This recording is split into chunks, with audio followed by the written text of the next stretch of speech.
I have a rendezvous with death.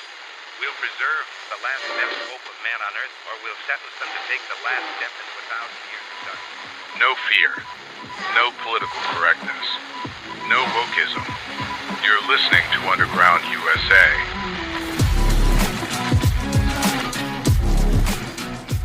Thanks for listening. My name is Frank Silvano, and you can find all we do at undergroundusa.com.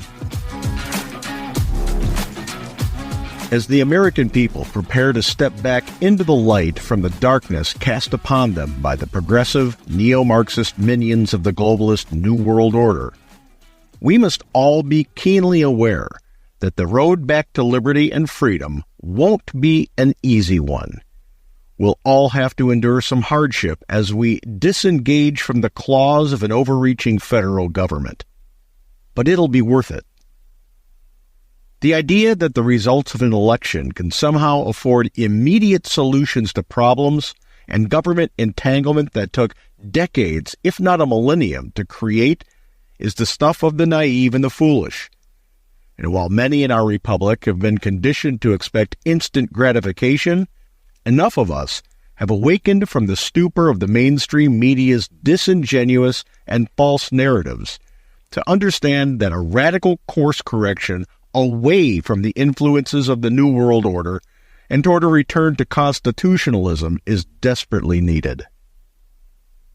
This awakening is why Donald Trump won the Electoral College by a landslide and captured the popular vote in the 2020 general election. It's also why the people of all 50 states voted to give conservatives and Republicans the majority in both chambers of the legislative branch.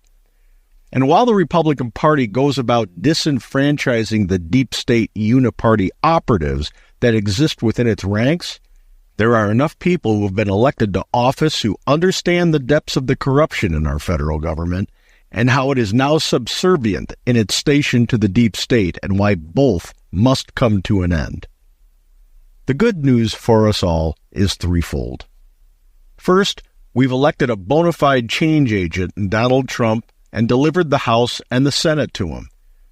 When a conservative U.S. Supreme Court is added into the equation, the result is an opportunity to effect some serious and real change in the federal government. Yes, the deep state, Republicans in name only, can do great harm to this opportunity.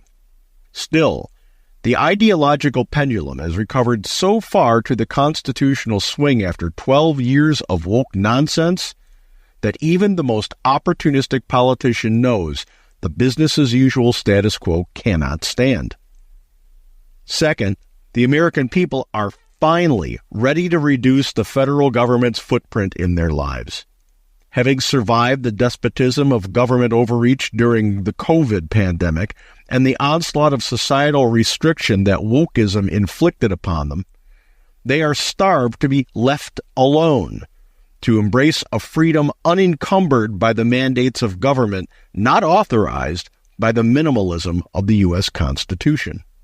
Americans, who identify from both sides of the political aisle, are ready to listen to the serious conversations that surround restructuring our tax system away from the one that is income-based, securing our borders and instituting a sovereignty-first immigration system, drastically culling Big Pharma and Big Ag from the halls of power, expunging the totalitarian extremism of wokeness from our government departments, agencies, and commissions, and limiting the use of the U.S. military to interests exclusive to the security of the United States.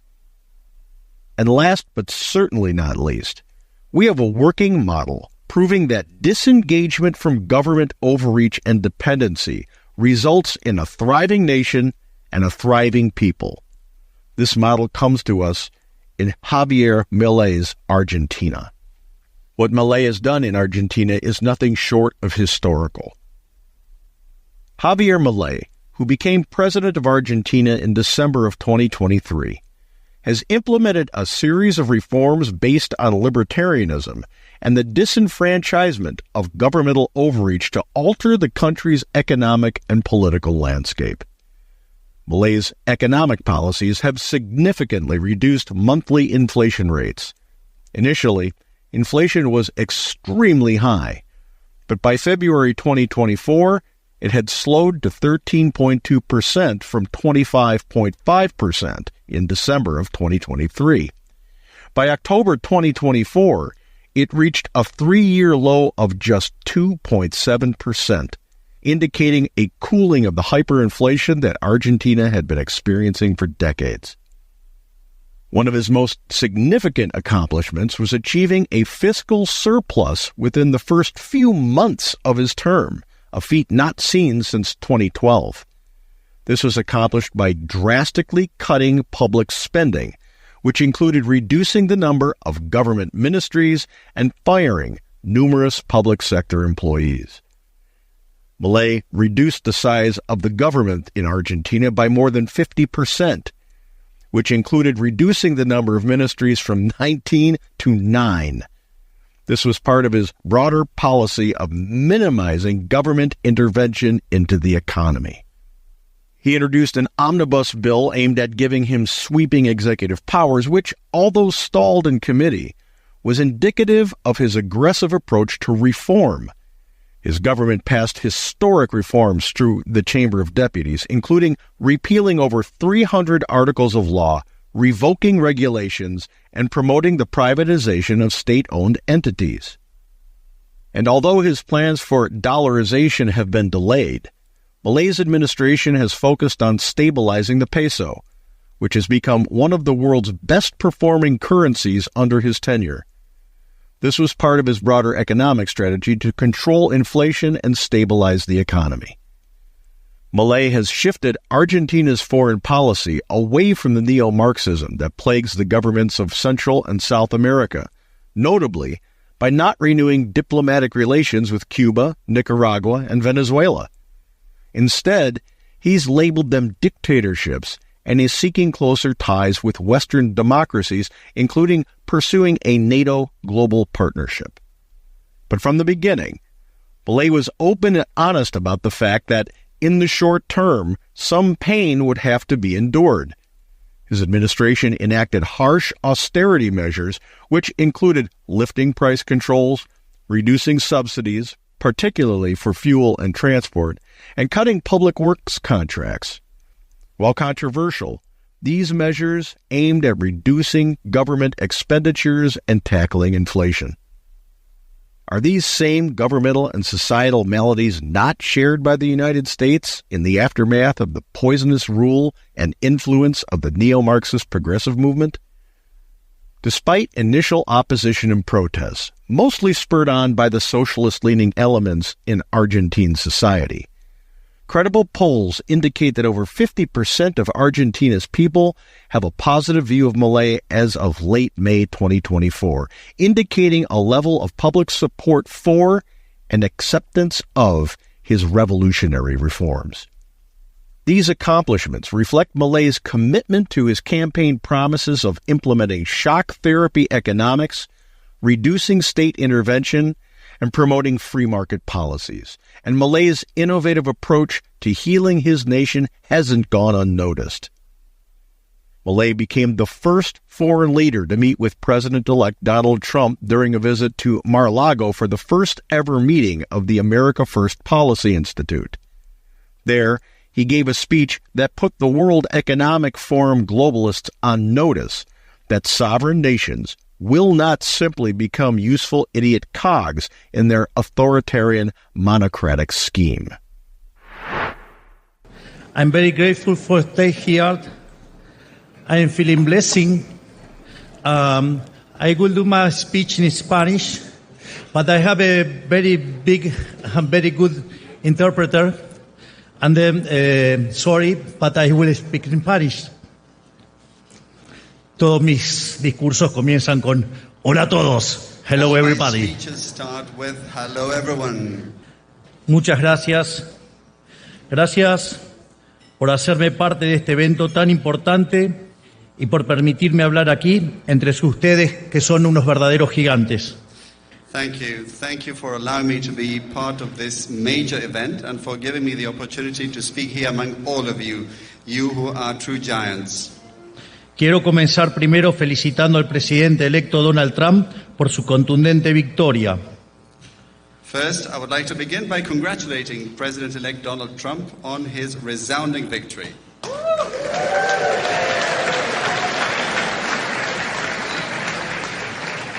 Por la remontada política más grande de la historia, enfrentando a todo el establishment político, incluso poniendo en riesgo su propia vida. This has been the greatest political comeback in history, defying the entire political establishment, even at the risk of his own life.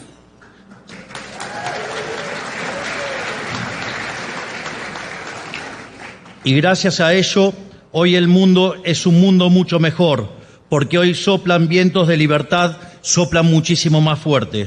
And thanks to this, today the world is a much better place. Today the winds of freedom are blowing much stronger.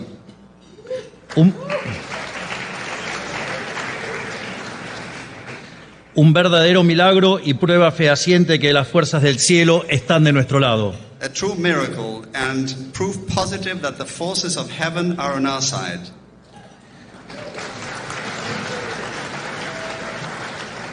En 1848, Marx comenzó aquel panfleto siniestro que fue su manifiesto comunista, diciendo que un fantasma recorría Europa, el fantasma del comunismo. In 1848, Marx began that sinister pamphlet, his Communist Manifesto, with the phrase, "A spectre is haunting Europe, the spectre of communism." Hoy, un fantasma distinto recorre el mundo, el fantasma de la libertad. Today, a different type of spirit is traversing the world, the spirit of freedom.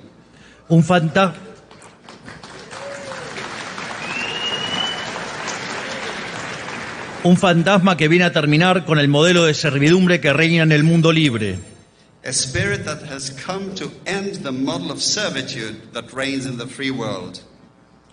Bajo el manto de las buenas intenciones y la doctrina de la mal llamada justicia social, la casta política montó un Estado opresor que divide a los ciudadanos entre ganadores y perdedores, quienes pagan impuestos de un lado y quienes viven pagando a ellos. Under the guise of good intentions and the doctrine of so-called social justice, the political caste has established an oppressive state that divides citizens into winners and losers. On one side, those who pay taxes, and on the other, those who live off them. La casta política, a quien también llamamos el partido del Estado, se convirtió en el árbitro y a su vez en el gran ganador de esta repartija. The political caste, which we also call the party of the state, has become both the referee and the main beneficiary of this distribution. Este modelo reemplazó el libre intercambio de bienes y servicios por la distribución de la riqueza a punta de pistola. Reemplazó las comunidades libres por la colectivización forzada. Reemplazó el caos creativo del mercado por el orden estéril del socialismo. This model replaced the free exchange of goods and services with the redistribution of wealth at gunpoint. It replaced free communities with forced collectivization. It replaced the creative chaos of the market with the sterile order of socialism. En la Argentina vivimos la peor versión de este modelo esclavizante, que nos llevó al último círculo de los infiernos. In Argentina, we experienced the worst version of this enslaving model, one that has taken us to the deepest circle of hell. Tuvo como consecuencia material la tragedia económica que ha sido el último siglo de nuestra historia. Imagínense que pasamos a ser uno de los 3 países con el PBI per cápita más alto del mundo a tener un salario promedio de $400 para cuando nosotros asumimos. The material consequences have been the economic tragedy that has been the past century of our history. Just imagine, we went from being one of the top 3 countries with the world's highest per capita GDP to having an average salary of $400 a month when we first took office. Y como si eso fuera poco, esto también ha causado estragos en el espíritu humano de nuestros ciudadanos. Valores esenciales como el mérito, la ambición, la innovación y el optimismo han sido reemplazados por la envidia, el resentimiento, el nihilismo y la indolencia. And as if that weren't enough, this model has also wreaked havoc on the human spirit of our citizens. Essential values like merit, ambition, innovation, and optimism have been replaced with envy, resentment, nihilism, and indolence. Pero al final del camino, el modelo se cayó a pedazos por su propio peso. Imagínense que un libertario llegue a la presidencia, no ocurre en condiciones normales de presión y temperatura. But eventually this model crumbled under its own weight. Imagine a libertarian becoming president doesn't happen under normal conditions of pressure and temperature. Sin embargo, este fenómeno no es exclusivo de la Argentina. En el resto del mundo libre, donde esta enfermedad del alma ha infectado a gran parte de la clase dirigente durante años, afortunadamente también las ideas de la izquierda se empiezan a resquebrajar. However, this phenomenon is not exclusive to Argentina. In the rest of the free world, where the sickness of the soul has infected much of the ruling class for years, fortunately, the ideas of the left are also starting to crack. Hay una mayoría silenciosa, o más bien silenciada, que ha comenzado a hacerse escuchar.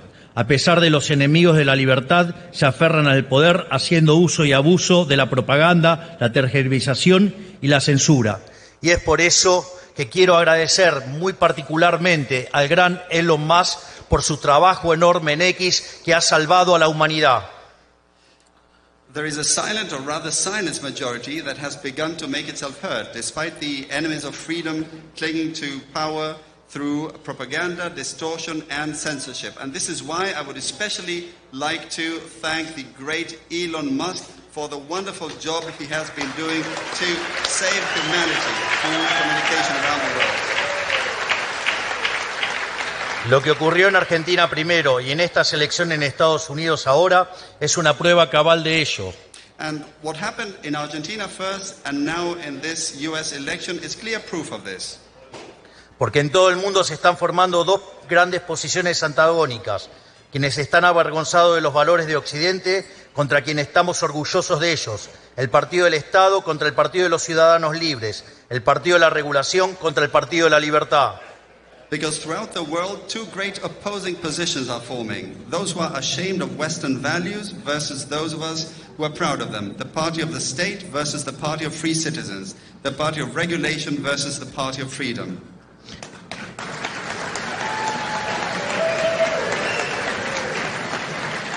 Estoy muy feliz de compartir con la nueva administración de los Estados Unidos el mismo amor por la libertad y estoy convencido de que juntos volveremos a darle el lugar que se merece. I am exhilarated to be able to share with the new United States administration the same love for freedom, and I'm convinced that together we will restore it to the place it deserves.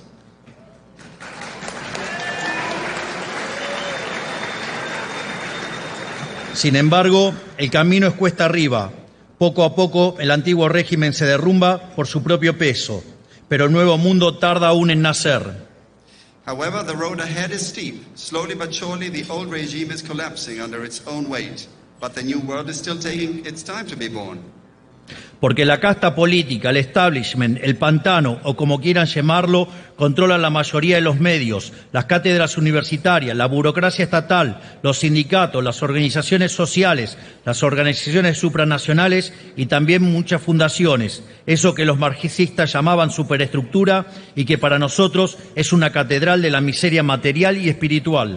Because the political caste, the establishment, the swamp, or whatever you want to call it, controls the majority of the media, university chairs, state bureaucracy, unions, social organizations, supranational institutions, and also a whole lot of foundations. What Marxists would call a superstructure, to us is a cathedral of material and spiritual misery. A través de ella, la izquierda ha logrado instalar sus ideas, yendo contra toda noción de sentido común e incluso contra la propia naturaleza humana. Through that, the left has managed to implant its ideas, going against all notions of common sense and even against human nature itself. Y el daño intestino que la casta política le inflige a la cultura y al crecimiento económico no es un problema exclusivo de cada país. And the heinous damage the political castes inflicts on culture and economic growth is not a problem confined to individual countries. Porque como famosamente dijo el prócer de la literatura argentina José Hernández, los hermanos sean unidos, esa es la ley primera, porque si entre ellos pelean, los devoran los de afuera. Because as the great Argentine literary figure José Hernández famously said, brothers should be united, for that is the first law. For if they fight amongst themselves, they will be devoured by those from outside. 500 años antes de Cristo, en los albores de la cultura occidental, cientos de ciudades de Estado griegas formaron una liga para hacerle frente al despotismo persa. O sea, cuando Occidente enfrentó su primera prueba de fuego, los pueblos libres estuvieron a la altura y se asociaron para superarla. 500 years before Christ, at the dawn of Western culture, hundreds of Greek city-states formed a league to confront Persian despotism. In other words, when the West faced its first trial by fire, the free peoples rose to the occasion and teamed up to overcome it. Hoy, en el apogeo de la cultura occidental, encontramos una nueva prueba de fuego. En el frente interno, el combate contra el virus woke y sus consecuencias nefastas. Y en el frente externo, la amenaza de nuevas formas de despotismo y terror son dos expresiones distintas de la barbarie, pero ambas peligrosas. Today, at the height of Western culture, we face a new trial by fire. On the domestic front, the fight against the woke virus and its devastating consequences. And on the external front, the threat of new forms of despotism and terror. These are two different expressions of barbarism, but both are dangerous. Como alguna vez lo hicieron los antiguos, creo que debemos unirnos para hacerle frente a esta barbarie y formar una alianza de naciones libres, custodios del legado occidental, estableciendo nuevos lazos políticos, pero también comerciales, diplomáticos y militares. Just as the ancients one did, I believe we must unite to confront this barbarism and form an alliance of free nations, guardians of the Western legacy, by establishing new political ties, absolutely, but also commercial, cultural, diplomatic, and military. Thank you very much. Is this not a significant part of the core America First, Sovereignty First ideology that brought Donald Trump to the Oval Office in 2016 and now again in 2024? This is the path the United States can take if we realize, understand, and support Trump's Sovereignty First, America First national policy, given the evidence of how it's working successfully in Argentina under Milei's leadership. The only thing that can keep the United States and the American people from reaping the benefits of a limited federal government through the application of Trump's America First policy is if we allow the deep state to hobble and kill the movement in its determination to maintain the bureaucratic status quo. If we keep the pressure on and support the incoming Trump administration's agenda to destroy the deep state and the autocratic bureaucracy of the inside the Beltway class, we can all be free as our framers intended. If we claim victory and do little else, we'll have forfeited this incredible opportunity to the self-interested greed merchants of the selfish, elitist class who have ruled us into the desperate situation we exist in today. I don't know about you, but to me, the choice is clear.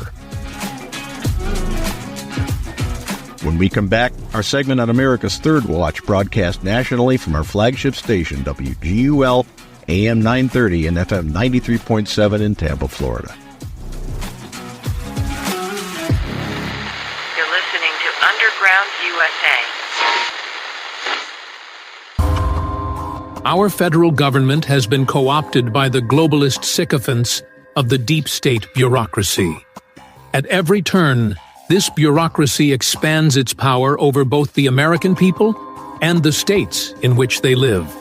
The framers knew corruptible men would one day bastardize their elected authorities and attempt to centralize government in Washington, D.C.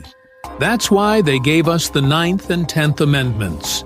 That's why they left standing the tool of nullification. In his book, Nullification, The Case for Decentralizing the Federal Government, Frank Salvato lays out how states can claw back their constitutionally mandated powers from the overreach of the federal government, doing so in a manner that prevents a second bloody civil war. Get your copy of Nullification, The Case for Decentralizing the Federal Government. Available on Amazon.com in Kindle form and paperback.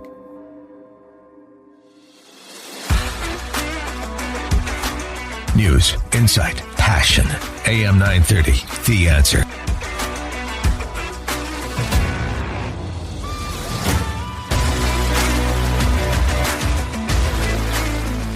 Well, I want to ask you about the Doge, but just briefly, what do you? I mean, come on, these some of these celebrities and folks like that. Now America is just a bad people, according to Michael Moore. I mean, are we just going into the twilight zone here? Well, these are the same people who told us we were enlightened and wonderful when we voted for Joe Biden and Barack Obama. So obviously we vacillate back and forth from being fantastic and enlightened people to being the scourge of the earth. But that's their MO. If they can't embrace individualism and the idea of liberty and freedom and the facts that we bring so many great things to the world in our short time as a constitutional republic, they have to keep thumping on the idea that somehow we're intrinsically flawed. Well, Michael Moore, take a shower, and to use the philosophy of Andrew Dice Clay, eat a carrot, you fat bastard. Well, Frank, yeah, some of these celebrities, I mean, they're popping off again, and they're going to leave the country, and who cares at this point, right? Then leave. We don't even need to know. We really don't care. Number one, but why is it so important that we all know you're going to leave? If you don't like it, just go. Right. Well, exactly. And that is kind of, a difference even, when the election doesn't go the conservatives route, we don't jump up and leave the country. We start working again in order to try to convince people of our point of view and make the election go a different way the next time. But I guess the far left liberals, they don't want to do that. Well, that's what freedom is. If I don't like the way the election went, I have the freedom to affect change. They've got the same freedom. They're just too lazy to actually do it without complaining. They making stuff up and complaining. Oh, we're an evil country. What am I going to complain about today? Let's go back 250 years and find something to complain about. The people who voted for Donald Trump this time around, and in an electoral college landslide and the popular vote, that's why they have to go back to the canard that we're just an evil people, because they can't say we lost the election because the popular vote didn't go their way. They lost. Lost. And that's it. So the whiny Karen people like Michael Moore are going to amplify right now and threaten to leave the country and shave their heads and boycott and not have sex with their partners. I care. Yeah, I really don't care. If I'm living with, if I'm attached to somebody who's stupid enough to shave their head to say you're not getting sex, maybe I wasn't in a good relationship in the first place. That's right. Talk about a red flag. Yeah. That may be time to sit down and either go to family counseling or call a lawyer. Yeah, exactly. Well, just very, very fringe sort of behavior there. Exactly. Yeah. So it's spoiled brat behavior is what it is. I'm not getting my way, so I'm throwing a temper tantrum, and you're a meanie. Yep. Exactly. And I thought they were supposed to be the adults in the room, Frank, that saved us from Donald Trump in his first term. Only when they have champagne and caviar. Otherwise, they go kicking and screaming. Exactly right. Well, people are going to go kicking and screaming when Elon Musk and Vivek Ramaswamy make recommendations about where things are going to get cut in terms of the budget, with the Department of Government Efficiency, and even whole departments like maybe the Department of Education, the Department of Energy, things like that are really in peril here. Well, I can hear the basis for every closure, and the basis is that's redundant. The Department of Energy is redundant, except for a very few sections of it that run our nuclear programs and arsenals. That's it. Every state has a Department of Energy. Every state has a Department of Environment in one capacity or the other. So why do we need the EPA? Every school district has a school board that answers to county and state. So we need a third layer of redundancy? The federal government has just decided to create these authorities out of nothing. Right. They encroach on the state's authorities under the 9th and 10th Amendment all the time. And this is why it's such a mandate to move forward on this. Let's get rid of the redundancies, because we don't need a centralized government overlord. Let's let the states do what the states are supposed to do under the Constitution. Well, this is really a spurious kind of poll here. We'll see, and all of a sudden it was like, oh my gosh, is there a big shift? We're at the very end of the election in Iowa. And of course, Donald Trump ended up beating Kamala Harris by 14 points. It's a 16-point problem for the pollster. Well, that pollster, Ann Sulzer, evidently is going to retire now, even though she says that, well, she was going to retire anyway. But let's bring in Frank Salvato from undergroundusa.com, author of the book Nullification. Good morning again, Frank. Mr. Kyle. So what do you think? I mean, that poll, everybody was talking about that poll, and it was like, okay, this really could indicate that Trump is just collapsing. I remember seeing that word, collapsing, about things, but obviously it was pretty far off. Well, she outed herself. Now, she did put her paperwork in over a year ago saying this was her last contract with the Iowa paper, with the Des Moines paper. Okay, I'll take that at face value. But that just means that she purposely skewed the results to affect what she wanted. Mm-hmm. And it really kind of is a testimony to how dishonest and disingenuous the mainstream media is. And in this particular demographic of the mainstream media, the pollsters. And that was, she wasn't the only one. In this last election, the pollsters were so far off. And they were clustered together in being so far off. There were one or two. Emerson was good. Rasmussen was to the right but reliable. And Atlas was very, very good, as they usually are. But everybody else was they were grouped and clustered and kind of moved in the same way back and forth. And they weren't accurate. So push polling, which is something that was invented back by Lippmann and Bernays back in the early 1900s as a propaganda tool to get you to answer things the way they'd like you to answer. That's what a push poll is, as opposed to a straight ahead opinion poll. The push polling has become the marquee in the polling industry. That's why they can't be trusted. The most accurate polling came from a place called Polymarket. Mm-hmm. And it's a betting platform. People who were betting on who was going to win, they were the most accurate when it came to the polling.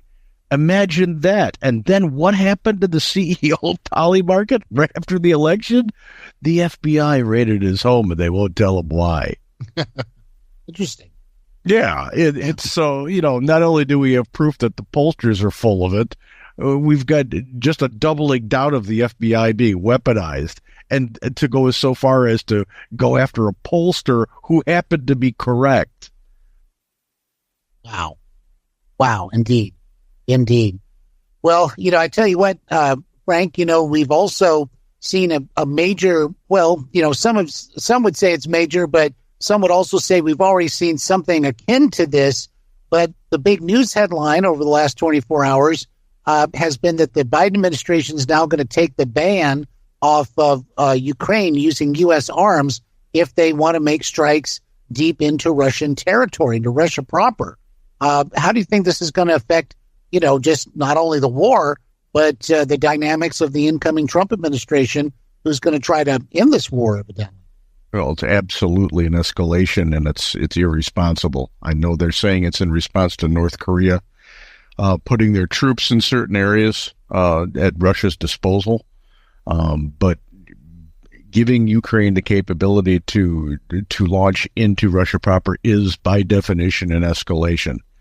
And when you are in transition, unless the mainland United States and United States forces are directly threatened, to escalate something like this is irresponsible.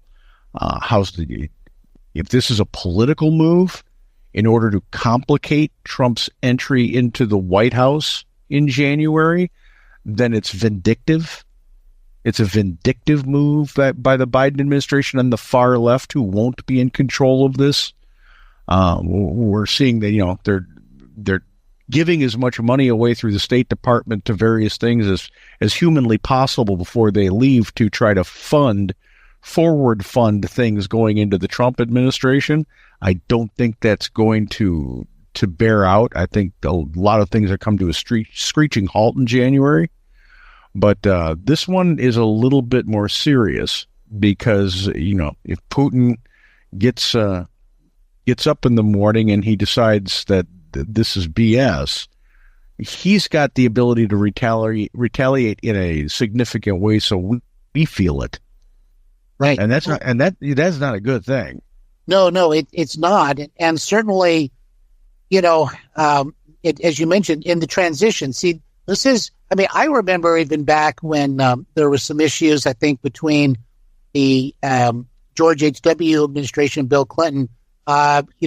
Typically the two presidents, the president-elect and the president, have some meeting of the minds, or there's some kind of thing that informs one way or the other, because you don't want to rock the boat too much. And after we saw this, sort of cordial meeting, as it were, over the weekend, or last Wednesday, I should say, with Biden smiling and Trump being very gracious and so forth, and now suddenly this happens, it does again beg this question: did Biden even come up with this policy? No, Biden hasn't come up with a policy in 4 years. This is all Obama 2.0, and it's got the petulant child attitude that comes along with the Obama administration. The temper tantrum 3-year-old, I get my way, otherwise I just do it anyway, and I broke it. So what are you going to do about it? Attitude that the Obama administration had the entire time. They talk about a peaceful transition of power. The Obama worked to make sure that the neo-Marxist progressive movement was working all the way up to the day that he left office.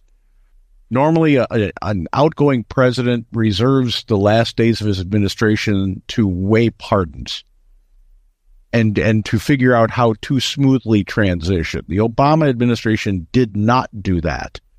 They went out kicking, screaming, clawing, leaving marks on the floor. And while Biden might be smiling to the cameras because he's going to get ice cream afterwards, the people in power there, the Clanes and the Powers and the Rices, they're not going out without scorched earth, because that's what neo-Marxist progressives do. If they don't win, they have to burn it to the ground before they are forced to leave. So once again, who's the dictatorial power here?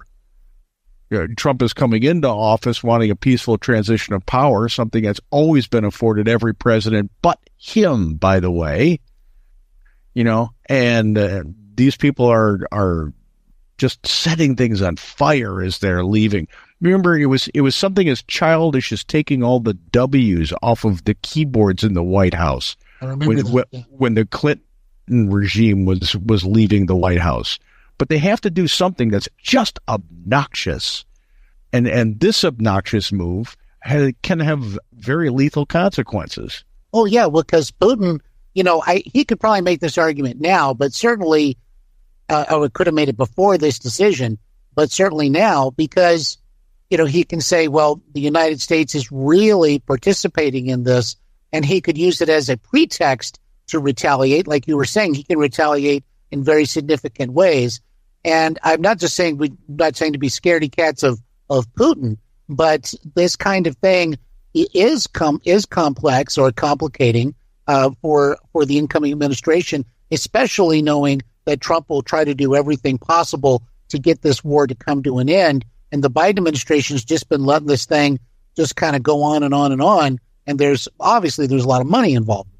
Well, it's disingenuous, and ever since LBJ, and to a lesser point, John F. Kennedy, he at least was just dealing with advisors over in Vietnam, but it kicked into high gear under LBJ When Democrats have control of the war machine, they always love the proxy war.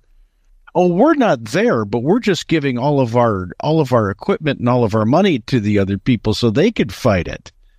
At least Putin's saying, I'm going to war in Ukraine. So in this instance, Putin's being more honest than Biden is. Yeah, indeed. Trump must have felt pretty good, President-elect Trump. I must have felt pretty good going right back to MSG, where he had the big rally, of course, prior to the election, which was not a Nazi rally, as it turns out. And I guess victory is sweet. Yeah, it must have been a pretty sweet return to Madison Square Garden, one would think, with all those people cheering USA, USA. The contrast, Frank, between Donald Trump and how he's, just being received everywhere. And then by contrast, you've got Kamala Harris, who's still trying to get money. The Harris campaign is still trying to pay off whatever debt they have, and it's not insignificant. Yeah, and that just reflects the outcome of what the election was. It was a win. And this can't be stated enough for the left, like the people like Michael Moore and Robert De Niro and all the people who are now obviously on their way to the airport to get out of the country because they just can't live here anymore. Right. Landslide in the Electoral College and the popular vote. There's no whining about this. The people were asked who they want. The people have spoken. Deal with it. But they're not, Kyle, and I guarantee you every step of the way they are going to try to stop his agenda. They're going to continue smearing this guy. Hell, Jim Clyburn is still calling him a Nazi. He's the president-elect of the United States. If we were to, just imagine if people on the right were calling Joe Biden or Barack Obama these things after they were elected and they were president-elect. The left they'd start burning things. Indeed they would. That's right. Yeah, I just never stand for it. But this is all this like vestigial, TDS for some of these politicians. But Frank, in my travels, I find that it's still pretty prominent. I mean, people just really, they just can't accept this, or they just can't accept the idea of Donald Trump existing. We talked about this in the last segment. Republicans lose an election and we persevere. Okay, well, let's work to try and make it different next time. Let's cultivate some candidates that are worth it, that have fidelity to the Constitution, that actually want to serve the people instead of themselves and their political party, and let's get them elected. The left just hates. And the people who still suffer from Trump derangement syndrome are the haters out there. Yep. They're the haters. And they never look in the mirror on this. You're supposed to be tolerant of this. You're supposed to be inclusive about that. You're supposed to think in a way that puts diversity and equity above all else. But you have to hate this person. That's not the way a healthy society thrives. It's just not. You can disagree with the way I think. You have every right in the world to do that. You have every right in the world to disagree with the outcome of the election. You can even claim like Donald Trump did that the 2020 election was stolen, if you want to talk about facts and present them.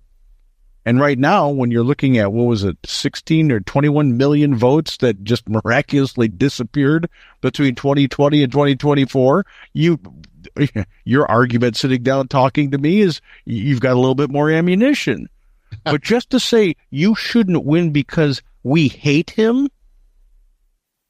with no substance behind that hate, but just to know that you've answered Pavlov's bell. These are the people that are divisive. These are the people who are not inclusive or tolerant. These are the people who are the giant hypocrites, saying you have to be tolerant, but we hate him. If you hate Donald Trump, or you foam at the mouth whenever someone says Donald Trump or Trump, you've got a problem that you need to address and get over. Yep. Because the 3-year-old petulant kicking and screaming in the grocery store aisle child that you are is becoming incredibly annoying to the adults.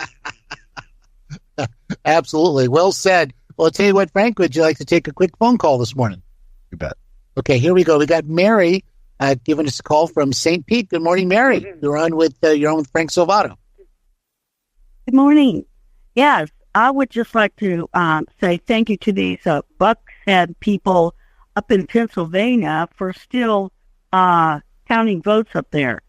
For Bob Casey and Mr. McCormick, who won, but they're going to recount the votes again, which they have to, but then they're not going to certify.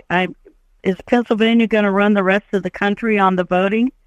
And the other thing is, shame on the Republicans for going through a platform to pick out the Senate Majority Leader on a, quote, secret vote. I thought that they were going to go on transparency. So why are they ashamed to put out who they voted for House Senate Speaker? It's really not a good look. Thank you. Hey, thank you, Mary. Appreciate the call. Mary in St. Pete, everybody. Yeah, and Frank, what do you think about that? Well, let's look at Pennsylvania first, and Mary's got an absolute perfect and cogent point. The Pennsylvania Supreme Court said you can't count the ballots that you're trying to include now. And the county election commission, on a vote of 2-1, said, we don't care. The one woman on the council literally says, we know that we don't follow court precedent here in this country anymore anyway, so I'm just going to keep counting them. That's how you get their attention. This woman should be removed immediately, and the Supreme Court should move to order them to stop counting ballots. Yep. Because they're counting ballots that don't have 2-signature verifications, which is their election law. So she's breaking the election law. She should be held accountable for it, and it should be a legal action against her. This idea that we only follow the laws when we want to is ridiculous. The law's there because that's how society maintains order. Mm-hmm. Now as to the Republicans in the Senate, it's because it was Mitch McConnell running that election for the Senate Majority Leader. He's a corrupt jerk. And it had to be secret ballot because that way you didn't see his arm twisting on this. He had to install his puppet because he saw the model that Nancy Pelosi put into the House where, I'm going to resign the speakership because I don't want to deal with that guy, and I'm going to sit in the back bunch, but I'll pull the strings on Hakeem's puppet, puppet marionette. I'm still the one in the power, but I'm not really. I'm just rank and file. That, for the remainder of his term, that's what Mitch McConnell's going to be doing. He's going to be pulling John Thune's strings. And this election, Mary's right. If the Republicans talk about transparency and we need to be more transparent, then this was a sham. And I hope that when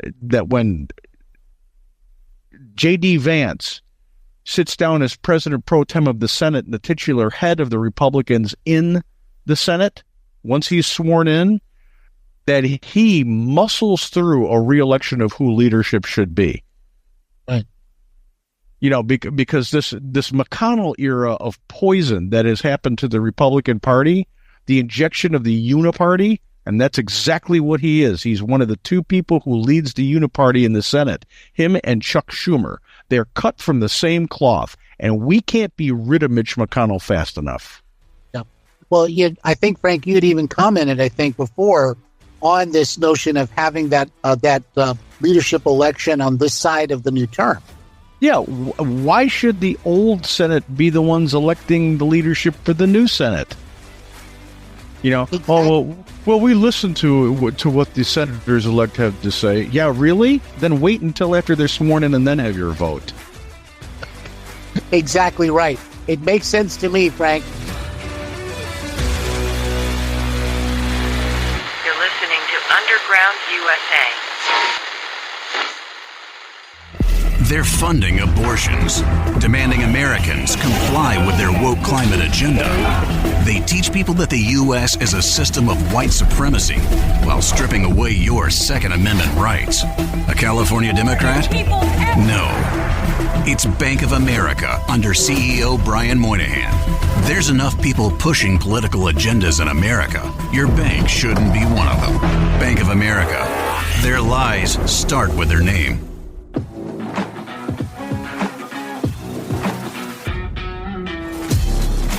If you like the podcast, please head over to undergroundusa.com and sign up for our Substack. It comes straight to you, straight to your email inbox, circumventing the censors and the fact checkers of social media, who are worthless, as we all know. And please know, the top Substacks are chosen for AI-generated search engines based on the number of likes and paid subscriber comments. That shows engagement. Liking and commenting are ways to show your support for our show if you don't want to subscribe as a premium member. And as we prepare for the holidays, please remember to talk politics, current events, and religion with your family, friends, acquaintances, and colleagues. Be respectful, use facts, and listen to their point of view. Because when we hear each other, we start to understand that we have more in common than we do in difference. And that's when the deep state dividers lose. You're listening to Underground USA. No fear, no political correctness, and no wokeism. My name is Frank Salvato.